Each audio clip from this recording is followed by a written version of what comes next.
Good day, future accountants.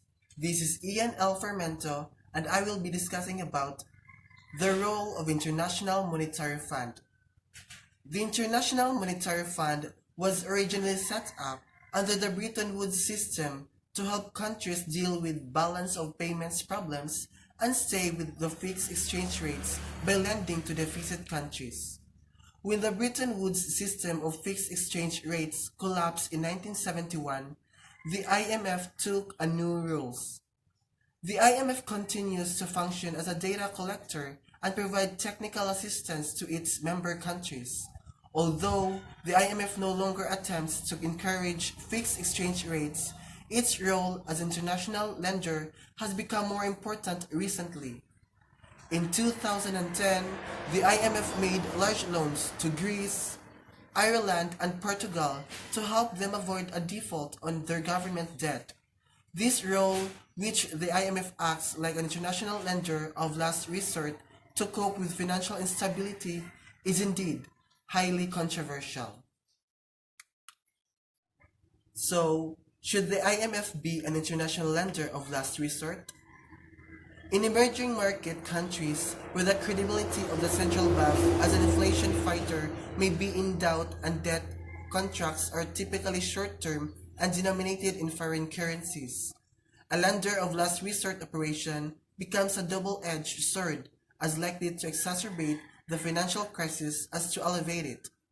The resulting increase in moral hazard and adverse selection problems in financial markets, along the lines discussed in the previous chapter, would only worsen the financial crisis. Central banks in emerging market countries, therefore, have only a very limited ability to successfully engage in a lender of last resort operation. However, liquidity provided by an international lender of last resort does not have these undesirable consequences, and in helping to stabilize the value of the domestic currency, it strengthens domestic balance sheets.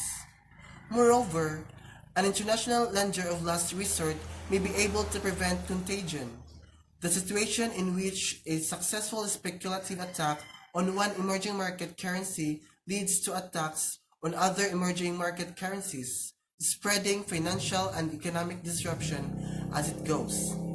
Because the lender of last resort of emerging market countries is indeed or needed at times, and because it cannot be provided domestically, a strong rationale exists for an international institution to fill this role. However, support from an international lender of last resort brings risk of its own, especially the risk that the perception it is standing ready to bail out irresponsible financial institutions may lead to excessive risk-taking of the sort that makes financial crisis more likely. In the Mexican, East Asian, and Irish crisis, governments in the crisis countries used IMF support to protect depositors and other creditors of banking institutions from losses. This safety net creates a well-known moral hazard problems because the depositors and other creditors have less incentive to monitor their banking institutions and withdraw their deposits of the institutions are taking on too much risk. The result is that these institutions are encouraged to take an excessive risk. An international lender of last resort must find ways to limit this moral hazard problem, or it can actually make the situation worse. The international lender of last resort can make it clear that it will extend liquidity only to governments that put the proper measures in place to prevent excessive risk-taking. One problem that arises from international organizations like the IMF engaged in lender of last resort is operations is that they know how if they don't come to the rescue, the country will suffer extreme hardship and possible political instability. Politicians in the crisis country may exploit these concerns and engage in a game of chicken with the international lender of last resort. Let's continue. How should the IMF operate? The IMF would produce better outcomes if it made clear that it will not play this game. just as giving in ill-behaved children may be the easy way out in the short run, but supports a pattern of poor behavior in the long run. Some critics worry that the IMF may not be tough enough when confirmed or confronted by short-run humanitarian concerns. For example, these critics have been particularly critical of the IMF's lending to the Russian government, which resisted adopting appropriate reforms to stabilize its financial system.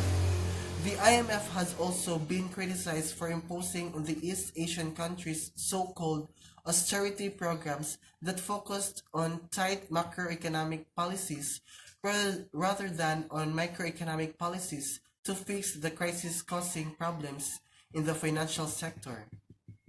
An important historical feature of successful lender of last resort operations is that the faster the lending is done, the lower the amount that actually has been or has to be lent.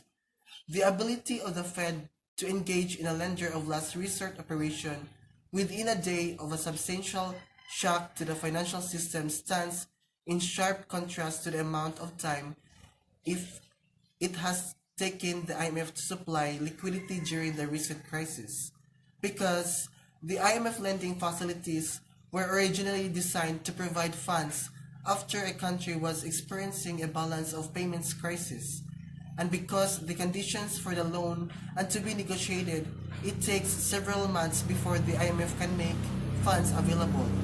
By this time, the crisis can get much worse, and much larger sums of funds are needed to cope with the crisis, often stretching the resources of the IMF. One reason central banks can lend so much more quickly than the IMF is that they have set up procedures in advance to provide loans with the terms and conditions for this lending agreed upon beforehand. The need for the quick provision of liquidity to keep the loan amount manageable, provided quickly, or argues for similar credit facilities at the international lender of last resort so that funds can be provided quickly, as long as the borrower meets conditions such as properly supervising its banks or keeping budget deficits low. Countries built up substantial cushions of international reserves to deal with balance of payments problems on their own. IMF lending therefore shrunk to very low levels, even creating a shortfall of revenue for its operation because it was no longer earning income by taking loans. The IMF was at risk of becoming irrelevant until the global financial crisis. With the global financial crisis, the IMF's role as international lender of last resort returned. The debate on whether the world would be better off with the IMF operating as international lender of last resort is currently a hot one. Much attention is being focused on making the IMF more effective in performing this role, and redesign the IMF is at the center of the proposals for a new international financial architecture to help reduce international financial instability. So that's all for today's video.